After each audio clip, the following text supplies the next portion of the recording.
Hey everyone, welcome back. Today, we're diving into the world of CSS parsing in C++ with an in-depth look at the CParseCSS class and its related components. If you're working with CSS in C++, this video is for you. Let's break down this complex code and understand how it works. Introduction to the code. This code is part of the renderlib library. It's a powerful tool designed to parse CSS content in C++. The main class we'll focus on is CParseCSS, but there are other critical components like CParseCSS content, CParseCSS element, and various state classes. These all work together to break down and analyze CSS content.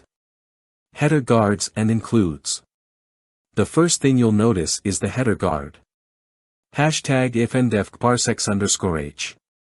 Hashtag define _h. This ensures that the CParseCSS header is only included once, preventing redefinition errors.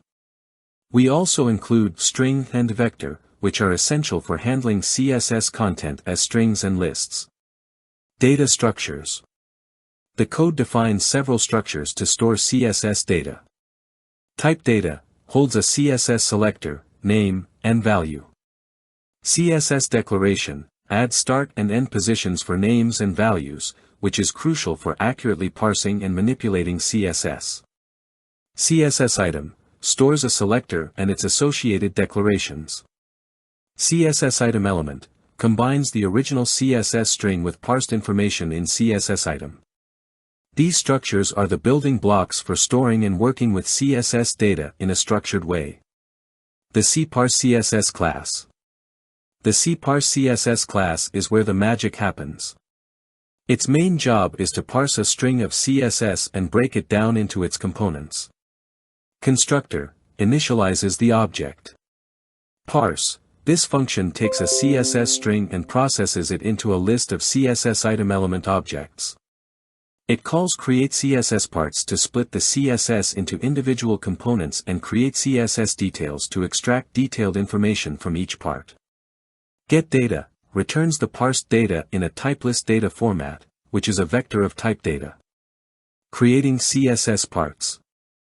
The createCSSParts function uses a state machine approach to split the CSS string into parts.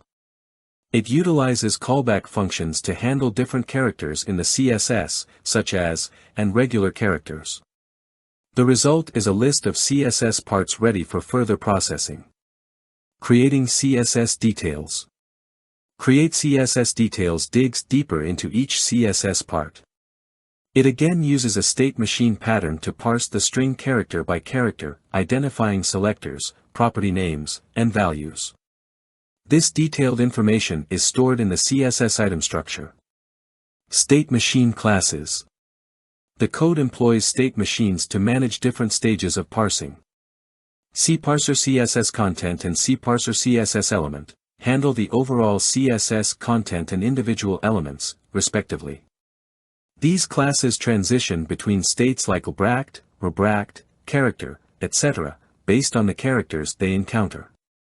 State classes, each state, like _, character, etc., has its own class. These classes define how the parser should behave and it encounters different types of characters in the CSS string. Converting data. Finally, the convert_to_type_data function takes the parsed CSS item element objects and converts them into type data objects, which are easier to work with. This function loops through the parsed CSS items, extracts selectors, names, and values, and stores them in the mdata vector. Practical applications. Understanding this code is crucial if you need to parse CSS in a C++ project. Whether you're building a custom web rendering engine, a CSS minifier, or even a CSS validator, the concepts in this code will be immensely helpful. Conclusion. This code is a great example of applying the state machine pattern to solve a complex problem like CSS parsing. By breaking down the task into manageable states and transitions, the code remains organized and extensible. And there you have it, a detailed look at the CParseCSS class and its components. If you enjoyed this breakdown or found it helpful, don't forget to like, subscribe, and hit the notification bell for more deep dives into C++ and other programming topics. If you have any questions or suggestions for future videos, drop them in the comments below. See you next time.